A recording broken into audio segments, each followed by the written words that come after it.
Turtle Logic and the University of Life. Chapter 7, The Valley of the Masters. I walked out and stood in the hallway. It was somewhat intimidating trying to understand all this university turtle logic. The high ceiling towered above me as I gazed down the wide hallway. I was alone, standing there, pondering my next move. Then I caught a brief glimpse of a frog or two as it moved quickly through the foyer at the end of the hall in a hurried motion. But that was it. All this talk about the master and the slave confused me. I knew, though, that the road ahead was not a perfectly clear one, and my confusion on these subjects had to be natural. I'll have to take these lessons one by one as they come.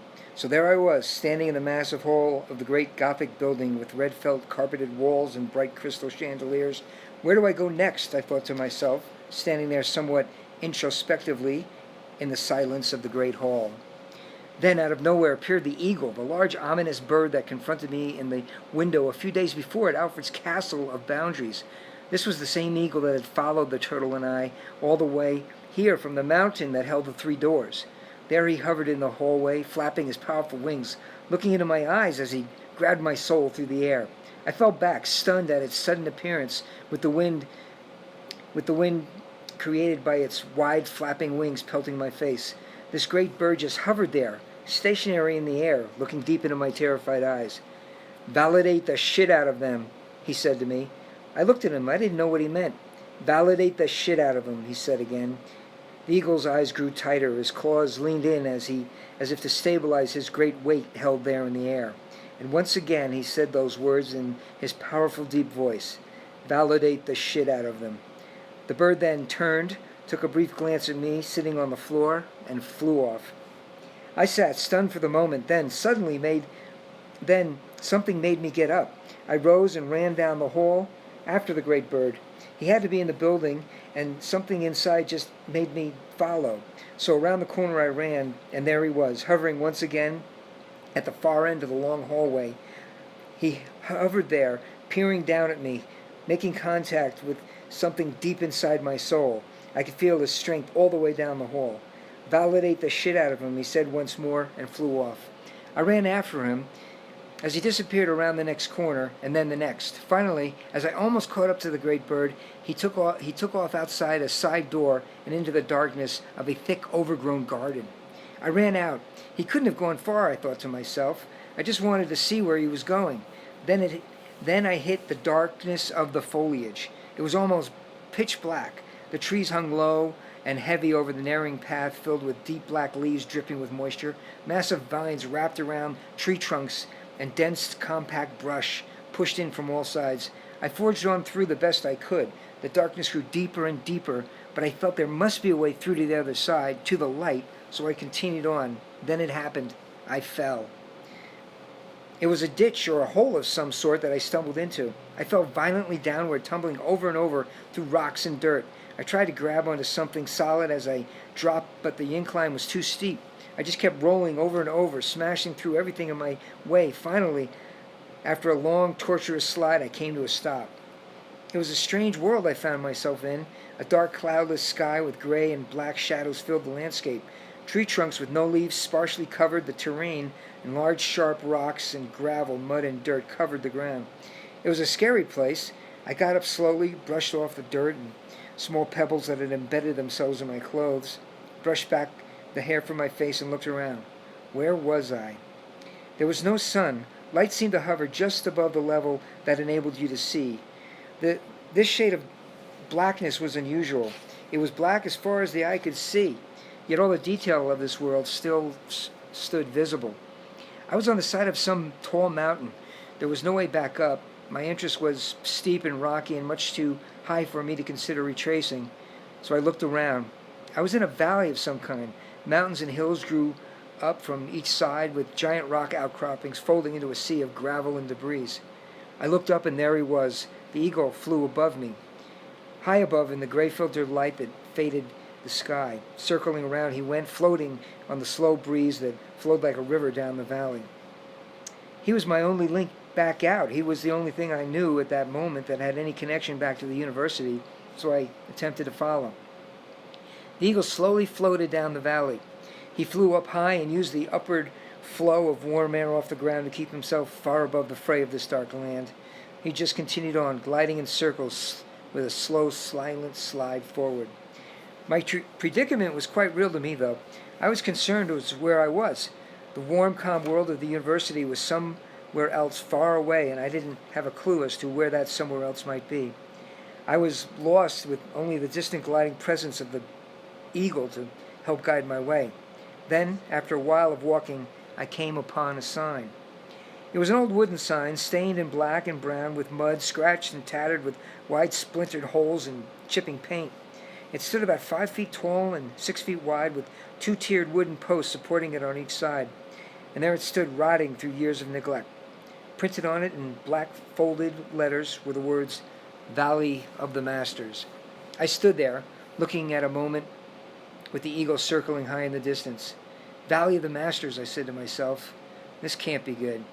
The sign looked like it had come from the 1950s and signaled the beginning of a new residential neighborhood project that never got off the ground.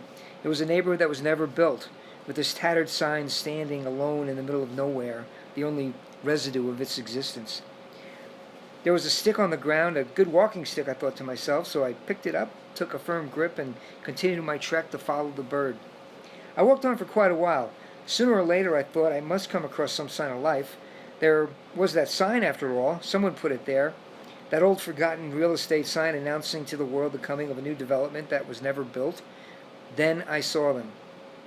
They were far in the distance at first, figures moving like shadows. They looked like dark silhouettes walking aimlessly around the gray landscape. People of some sort, I thought to myself, large lumbering giants moving under the heavy weight of their grotesquely overweight bodies, slowly moving around the ground on which they traveled upon. They looked like strange creatures indeed, creatures that might not be friendly either. As I got closer, I noticed many more. They were walking and talking to each other, barking out orders back and forth. Their loud voices pierced the silence of the desert plains in a distinctively harsh, obnoxious tone. I recognized these voices. They were the same voices I heard the first day I set foot in this strange world.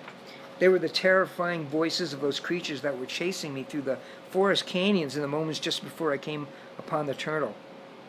They were the creatures that I was trying to escape from that first day. I remember those howls, those thumps. These were the creatures that were making those noises. I kept my distance. It was clear to me that these creatures were very dangerous. At the moment, though, they didn't seem to be hurting anyone. They just kept walking aimlessly around, growling out words, orders it seemed, to all the others. Now that I could see them for the first time, I could see their lumbering shapes. They were very large, with oddly shaped square bodies. I certainly didn't want to come in contact with them.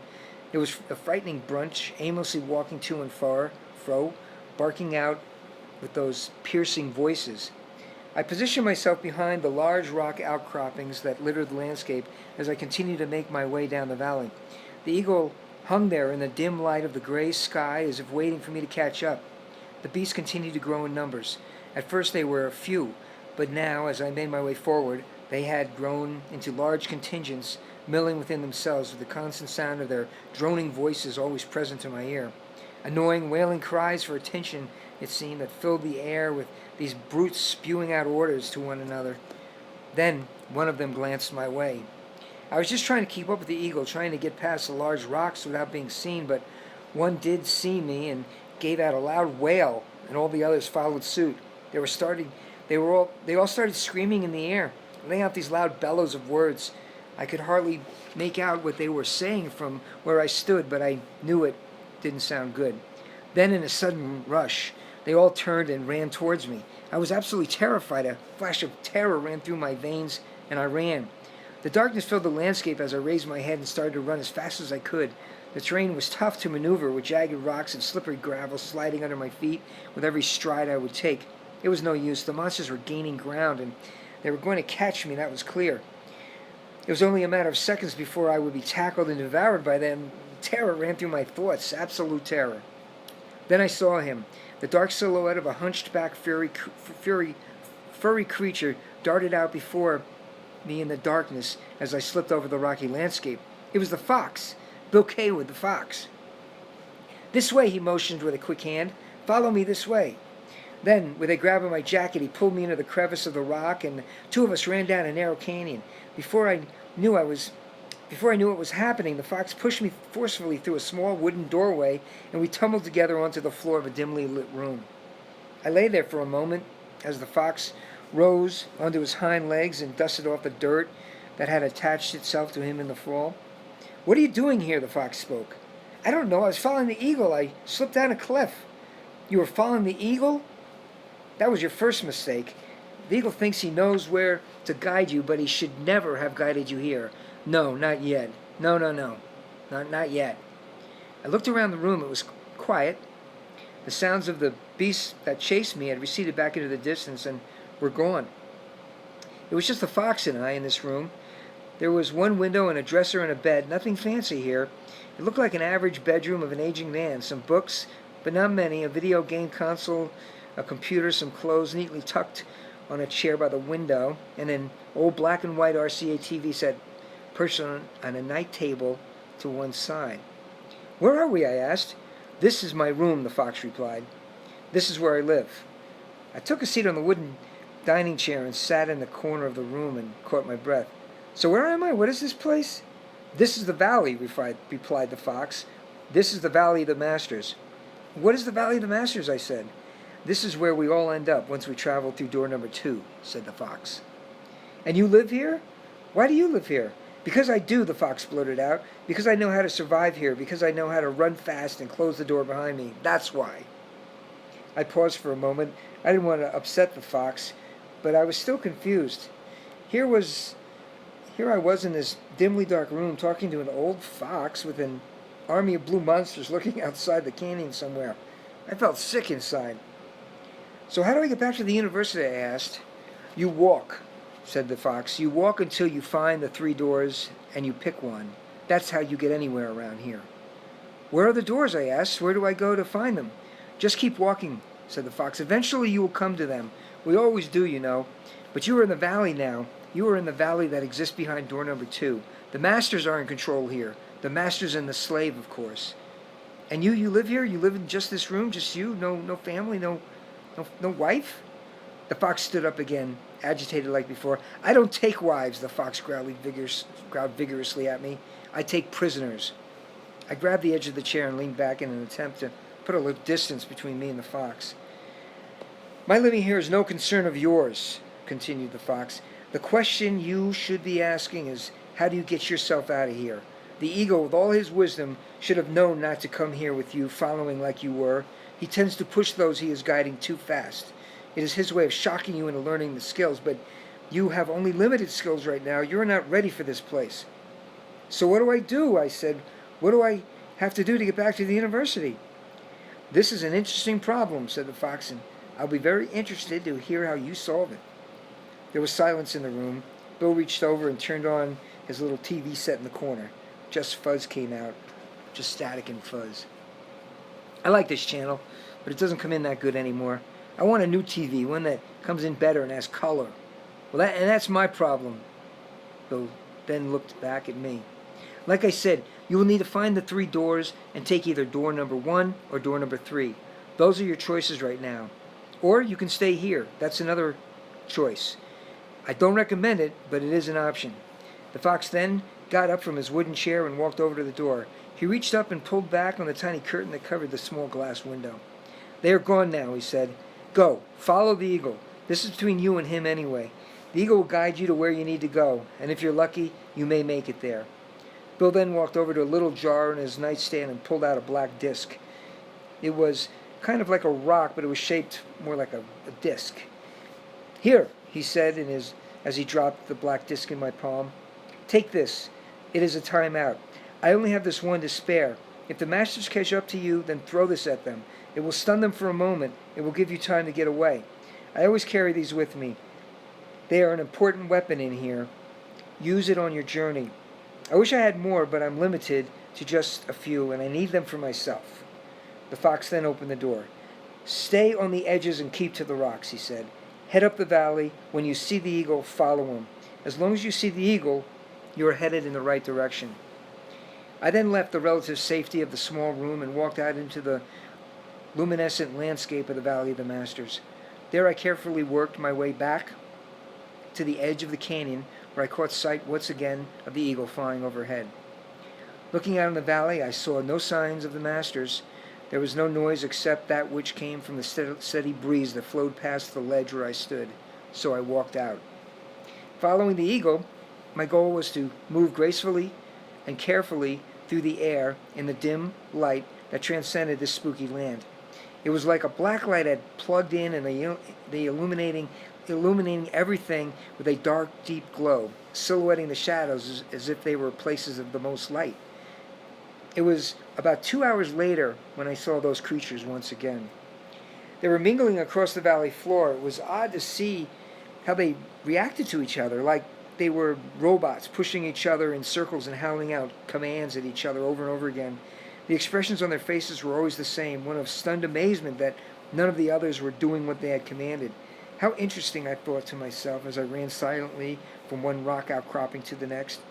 As I chased after the eagle, the collections of Masters became more and more common. They huddled in packs and always seemed to move in a group, changing their dominant positions again and again. Then, one of them in this group looked up and saw me. Damn, so I ran. This was it, I thought to myself. The pounding of their large feet was all that I could hear as the valley walls closed in around me. I scuffled up the embankment, hoping to find a crevice to disappear into, but there was none available. The last thing I did was to try to run back through the group. Maybe I could outmaneuver them, I thought. But that was not to be. I was grabbed, thrown to the ground. Looking down at me was the most frightening faces I had ever seen. Then I felt a powerful feeling in my chest. My lizard had jumped out and was circling in front of me. This was familiar. This was a connection here. I had no idea what I was feeling, but terror was the prominent emotion I had. "You hurt me last night when you said those things," the first one said to me. "Why don't you ever talk to me? You make me feel invisible," said the next. This went on for a few minutes, each of them yelling something at me in turn while they all fought for position. It was at that moment I pulled out the black disc that the fox had given me in the room. The rock had the words "Time Out" written on it. As soon as I pulled out, the pack started to pull back. It looked to me like they were surprised that I had this rock. I could see it in their eyes. Then, with little hesitation, I threw the disc at them. It hit the ground and rolled to a stop at their large naked feet. They all looked up at me, like I had thrown a grenade but forgot to pull the pin. A few tattered smiles emerged from the pack as they started back towards me. I was in shock. I thought the disc was my secret weapon. I stood up and looked at the rock. I looked at the Masters walking towards me. I then said the words, "I'm taking a time out." They scattered. They all just ran away. All I could see was the backs of their heads as they darted down the hill across the valley. They were gone. I brushed off the dust on my jacket and moved on. The eagle was still there. He was up in the heavens, floating in the dim winds that elevated him far above the toil of my journey here. Still, he was the only guide I had, so I continued to follow up and down the far side of the valley walls, keeping my distance from anything that remotely looked like one of those cruel Masters. But the Masters were thick, and soon I was coming across more and more of these creatures. They looked innocent enough from a distance, almost stupid, but man, did they look scary up close. With those big dark eyes popping out of their square blue heads, they reminded me a bit of the Incredible Hulk character I grew up with my Marvel comic book collection. Fate would have it that I was to be sighted again, but this time I had no rock with the words "Time Out" written on them. The feared moment came as I crested the peak of a small gravel hill and was without cover for just a minute. I was spotted once again, so I ran. But these were large and powerful creatures. They took just one step to every 5 of mine and overtook me in rather short order. It was just a few terrorizing moments before they caught up and pinned me up against the jagged rocks. I stood firm, awaiting my fate. I had no idea what they expected. This was an unfamiliar place as these scary, nameless creatures came running at me in the dark. So I braced for the worst. As I stood there in the dim light, I glanced at the faces on the beasts. They looked so sad and turned down creases on each side of their thick lips. I raised my wooden stick in a feeble, defensive posture and closed my eyes. Then one of them opened his mouth and started to shout at me. "You are wrong. You need to change," the beast said. The second behind him followed with a quick, "This is a fact." Then they all started yelling at me, yelling at each other, yelling at the rocks. All I could hear were the orders that they blurted out. The truth is, what are really talking about here is what they said. That is not what we are talking about, another one said. I know what you're thinking. What is going on? It went on and on. You are cruel. We all know. The screaming went on until my ears were about to pop. Stop, stop, I finally yelled out, poking my stick in the air. Who are you all, and what do you want with me? Please, I cried out. Stop yelling. There was a silent moment, and I thought I had gotten through to them. The noise had stopped. There was a moment of calm. They looked at me, then they looked at each other, and then began in again with their words. Don't say that. You'd better learn to control what you're saying. Don't think I should tell you. The nonstop voices began once again, and this time in a lower but even more annoying, whining voice. I don't want to say, one said. If you don't know how to say it nicely, say nothing. Hold your tongue, young man. Children are to be seen and not heard, they yelled. Then, in an act of desperation, I put my hands over my ears and closed my eyes. After a moment, the voices stopped. I looked down, and they were all just looking down at me. Some of the faces looked mad. Some of the faces just looked sad.